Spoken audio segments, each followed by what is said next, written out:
My guest tonight has written 3 best-selling books, and his TED Talk on inspiring leadership is one of the most watched of all time. When he talks, it is impossible not to listen. My name is Sinek, and I have a clear vision of what I want to build in this world. I imagine a world in which the vast majority of people wake up every single morning inspired to go to work, feel safe when they're there, and return home fulfilled at the end of the day. I promise you, our guests will help you acquire the behaviors and thought patterns you need to be successful in anything that you're trying to accomplish. I have yet to give a speech or have a meeting where somebody doesn't ask me the millennial question. What's the millennial question? Apparently, millennials as a generation, which is a group of people who were born approximately 1984 and after, are tough to manage.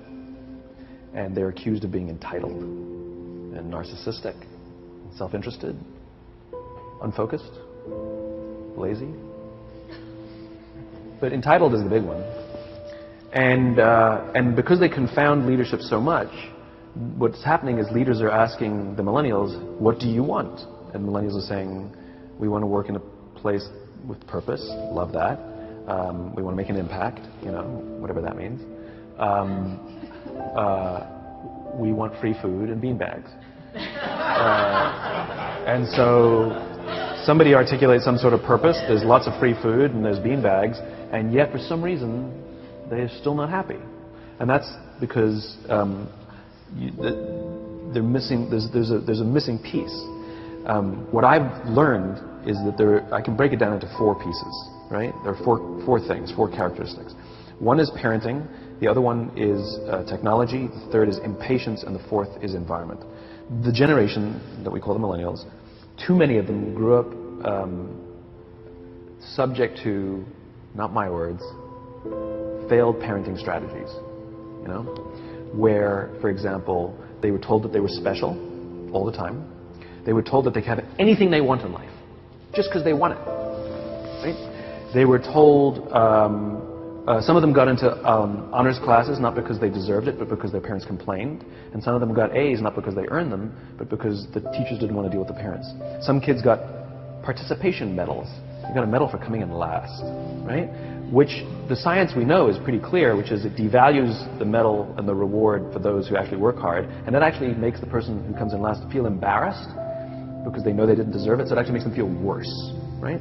So you take this group of people, and they graduate school, and they get a job, and they're thrust into the real world, and in an instant, they find out they're not special, their moms can't get them a promotion, that you get nothing for coming in last, and by the way, you can't just have it because you want it, right? And in an instant, their entire self-image is shattered. And so you have an entire generation that's growing up with lower self-esteem than previous generations. The other problem, to compound it, is we're growing up in a Facebook, Instagram world. In other words, we're good at putting filters on things. We're good at showing people that life is amazing even though I'm depressed, right?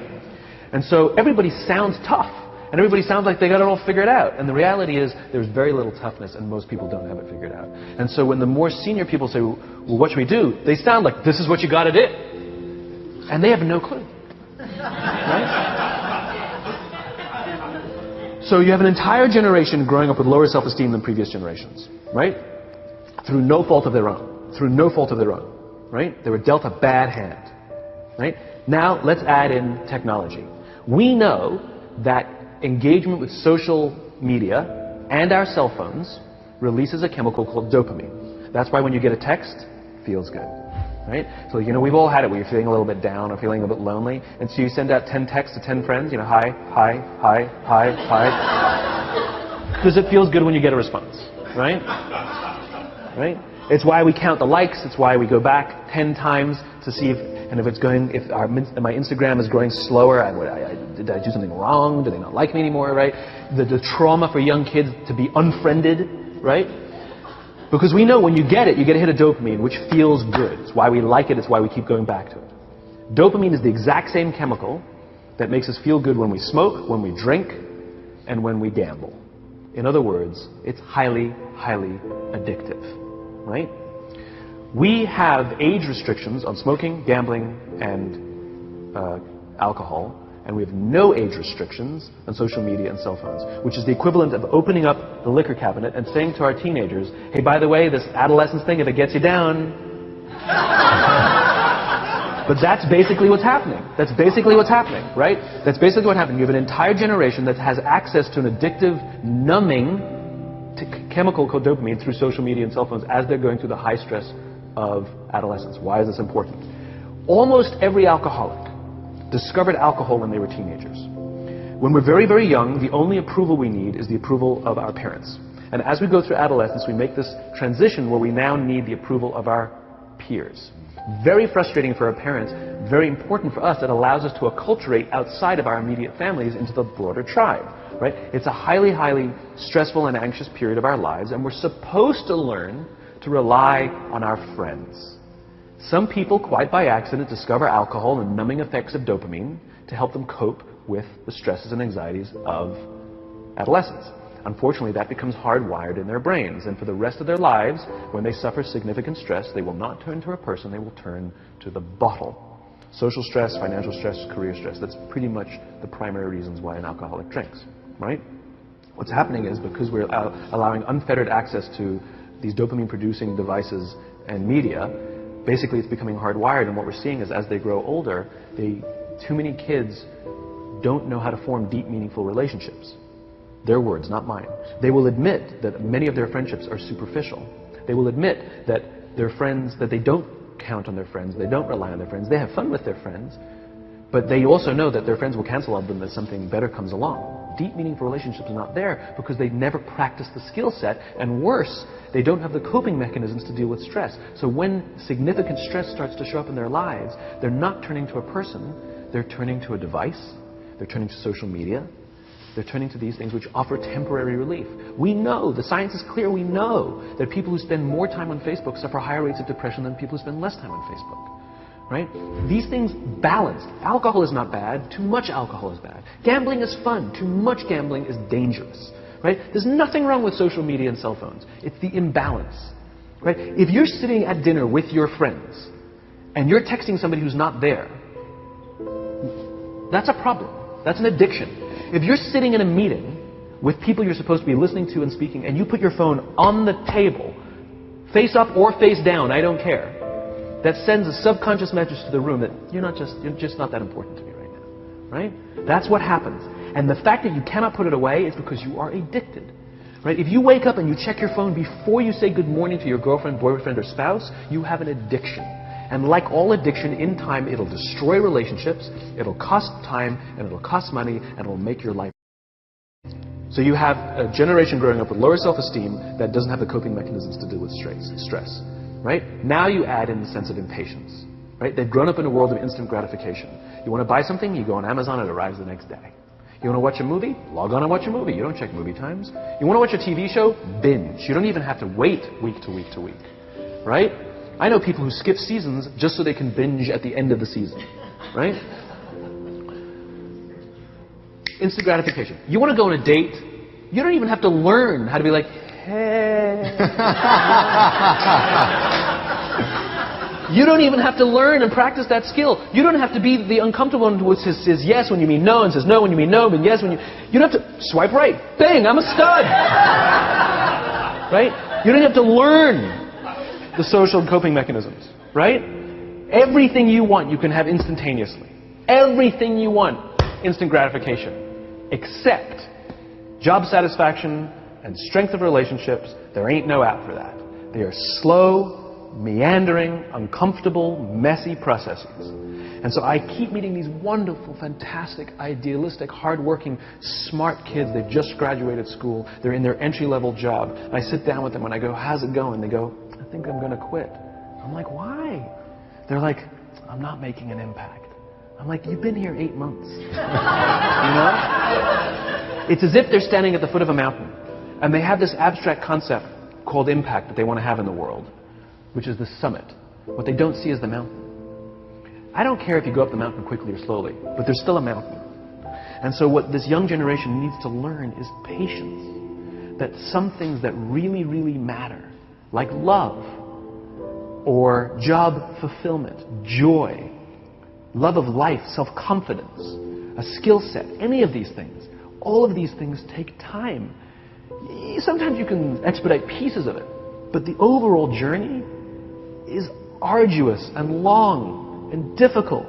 And if you don't ask for help and learn that skill set, you will fall off the mountain, or you will, the worst case scenario, and we're already seeing it, the worst case scenario is we're seeing an increase in suicide rates, we're seeing an increase in this generation, we're seeing an increase in accidental deaths due to drug overdoses, we're seeing more and more kids drop out of school or take leaves of absence due to depression. Unheard of.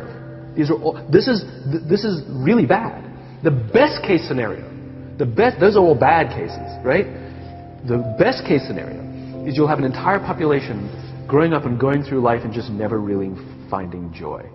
They'll never really find deep fulfillment in work or in life. They'll just waft through life and it'll be just, it's fine. How's your job? It's fine. The same as yesterday. How's your relationship? It's fine. Like that's the best case scenario. Which leads me to the fourth point, which is environment. Which is we're taking this amazing group of young, fantastic kids who are just dealt a bad hand. It's no fault of their own. And we put them in corporate environments that care more about the numbers than they do about the kids. They care more about the short-term gains than the long-term life of this young human being. We care more about the year than the lifetime. Right?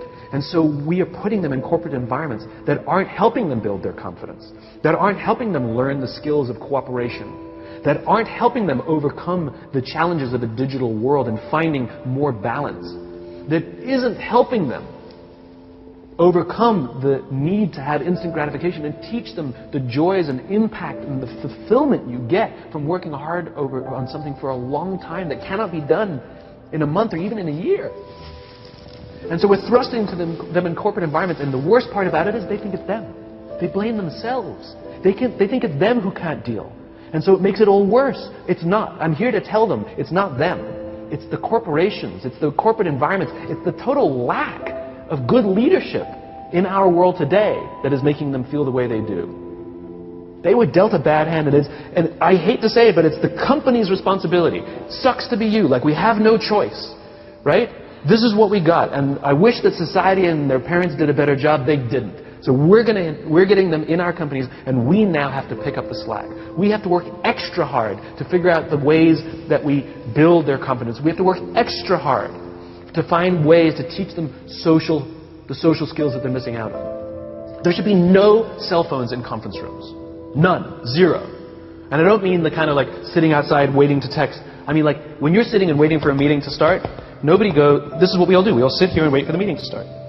Meeting starting? Okay. And we start the meeting. No, that's not how relationships are formed. Remember we talked about it's the little things? Relationships are formed this way. We're waiting for a meeting to start and we go, how's your dad? I heard he was in the hospital. Oh, he's really good. Thanks for asking. He's actually at home now. Oh, I'm really glad. It was really amazing. I know, it was really scary for a while. That's how you form relationships. Hey, did you ever get that report done? Oh my God, no, I didn't. I'll help you out. Can I help you out with that? Really? That's how trust forms. Trust doesn't form at an event in a day. Even bad times don't form trust immediately. It's the slow, steady consistency. And we have to create mechanisms where we allow for those little innocuous interactions to happen. But when we allow cell phones in conference rooms, we just, okay, have the meeting. And then my favorite is like when there's a cell phone there and you go like this, you go. It rings and you go. I'm not going to answer that. Mr. Magnanimous, you know. When you're out for dinner with your friends, like I do this with my friends. When we're going out for dinner and we're leaving together, we'll leave our cell phones at home. Who are we calling? Maybe one of us will bring a phone in case we need to call an Uber or take a picture of our meal. That's about saying, come on.